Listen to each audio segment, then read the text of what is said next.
بسم الله الرحمن الرحيم والنازعات غرقا والناشطات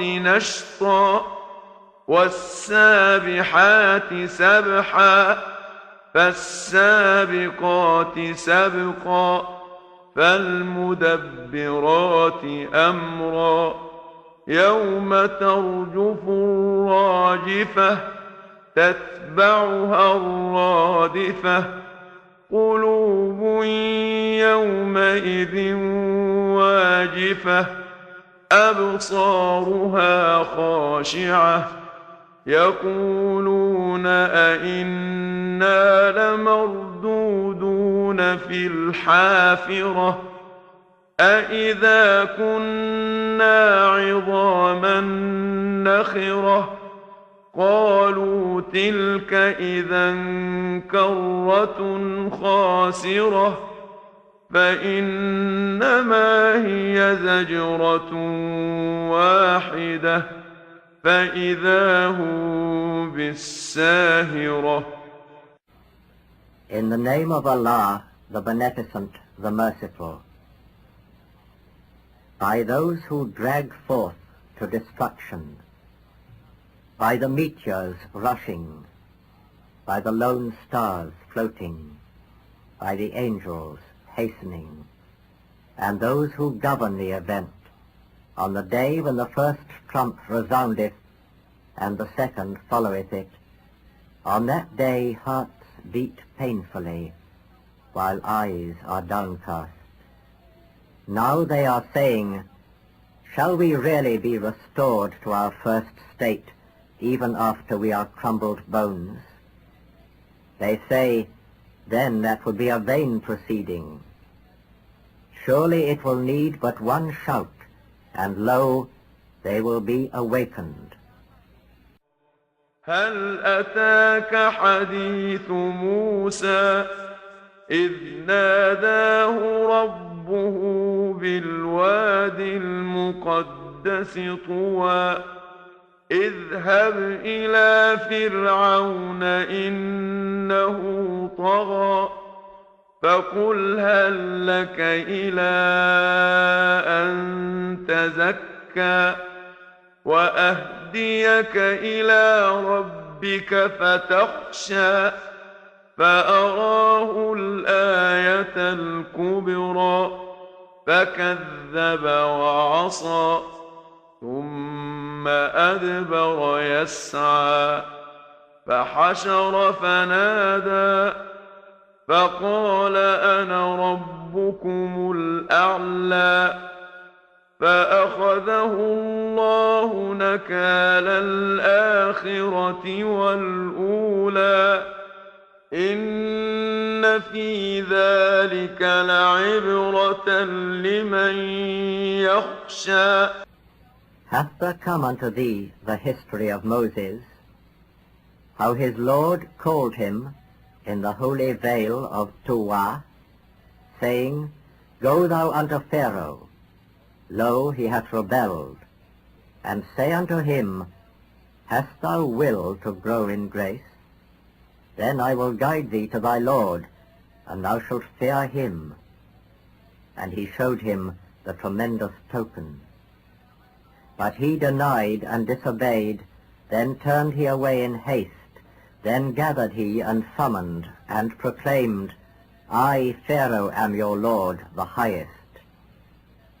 So Allah seized him, and made him a warning example for the afterlife and for the former. Lo, herein is indeed a lesson for him who feareth.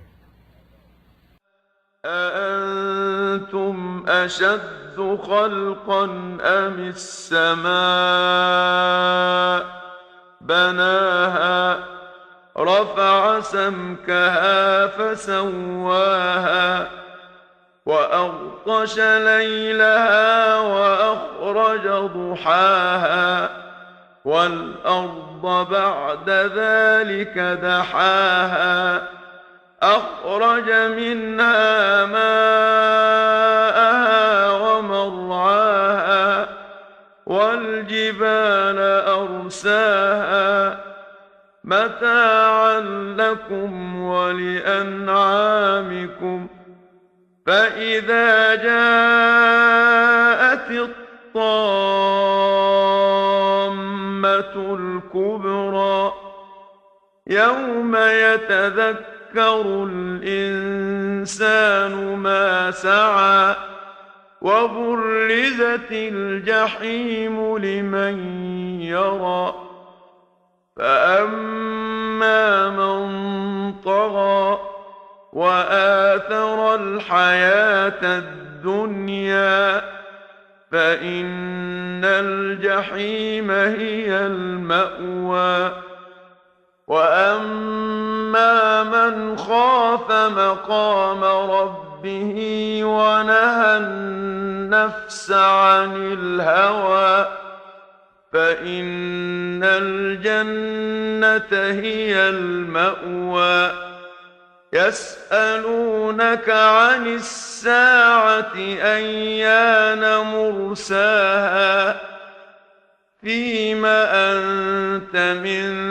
ذكراها إلى ربك منتهاها إنما أنت منذر من يخشاها كأنهم يوم يرونها لم يلبثوا إلا عشية أو ضحاها. Are ye the harder to create, or is the heaven that he built? He raised the height thereof and ordered it, and he made dark the night thereof, and he brought forth the morn thereof. And after that he spread the earth, and produced therefrom the water thereof, and the pasture thereof. And he made fast the hills, a provision for you and for your cattle. But when the great disaster cometh, the day when man will call to mind his whole endeavour, and hell will stand forth visible to him who seeth, then, as for him who rebelled and chose the life of the world, lo, hell will be his home. But as for him who feared to stand before his Lord, and restrained his soul from lust, lo, the garden will be his home. They ask thee of the hour, when will it come to port? Why ask they? What hast thou to tell thereof? Unto thy Lord belongeth knowledge of the term thereof. Thou art but a warner unto him who feareth it. On the day when they behold it, it will be as if they had but tarried for an evening or the morn thereof.